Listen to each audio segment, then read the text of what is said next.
You know what, last few ডেজে আমার কাছে মনে হচ্ছে আমি আমার বিজনেসটা ক্লোজ করার একদম বর্ডার লাইনে আমি স্টে করছি। রিজন, এখন আমাদের কাস্টমারদের কোয়ালিটিফুল প্রোডাক্ট চেনা হয়ে গিয়েছে, কিন্তু যখন এটা পে করার ব্যাপার আসে তখন ওনাদের কাছে মনে হয় প্রাইসটা টু মাচ। আমি বুঝলাম না, আমি যখন আমার সাপ্লায়ারদের কাছ থেকে প্রোডাক্ট নেই, ওনারাই কি আমাকে কখনো ডিসকাউন্ট দেয়? এটা কখনোই হয় না। আমি প্রত্যেক মাসেই কিন্তু সেম ভেন্ডরের কাছ থেকে নিচ্ছি, বাট ফর সাম রিজন কিছু কাস্টমাররা মনে করে যে আমরা চাইলেই প্রাইস কমাইতে পারি। কীভাবে পারে আমি জানি না। অ্যান্ড আমি আমার এই বিজনেসটা করছি 4 বছর হয়ে গেছে, লিটারেলি 4 বছর।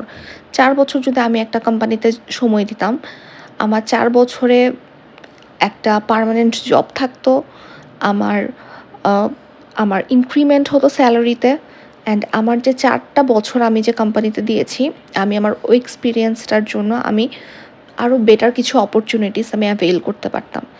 কিন্তু গত 4টা বছর আমি আমার এই বিজনেসে থাকার পর আমি শুধুমাত্র প্রোডাক্টের ইনগ্রেডিয়েন্টস প্রাইস যখন ইনক্রিজ হয়েছে, আমি আমার প্রোডাক্ট যখন আমি বেটার করেছি, কাস্টমারদেরকে যখন ভালোটা প্রোভাইড করার জন্য আমি প্রোডাক্ট সোয়াপ করেছি, জাস্ট আমি আমার কস্টটা ব্যালেন্স করার জন্য আমি আমার প্রাইসটা বাড়িয়েছি।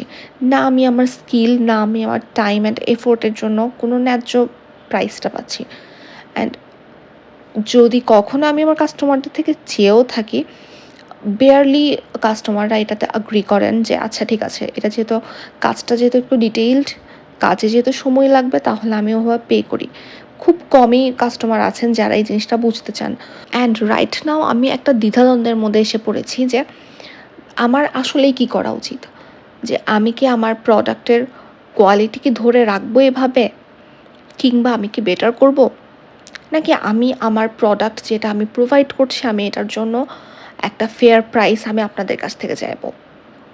কারণ কারণ আমি অ্যাজ আ পার্সন আমি অলওয়েজ চাই যে ভালো কিছু একটা প্রোভাইড করতে, যতটা ভালো দেয়া সম্ভব। ট্রাস্ট মি, আমার পক্ষে যদি যতটা পসিবল বেস্ট দেওয়া সম্ভব আমি অলওয়েজ ট্রাই করি ওইটা প্রোভাইড করতে। অ্যান্ড এই ব্যাপারে আমার কাছ থেকে আপনারা কখনোই কোনো ধরনের কমতি আপনারা পাবেন না। কিন্তু এই যে এই মাইন্ডসেটটা নিয়ে বিজনেস করাটা খুবই ডিফিকাল্ট।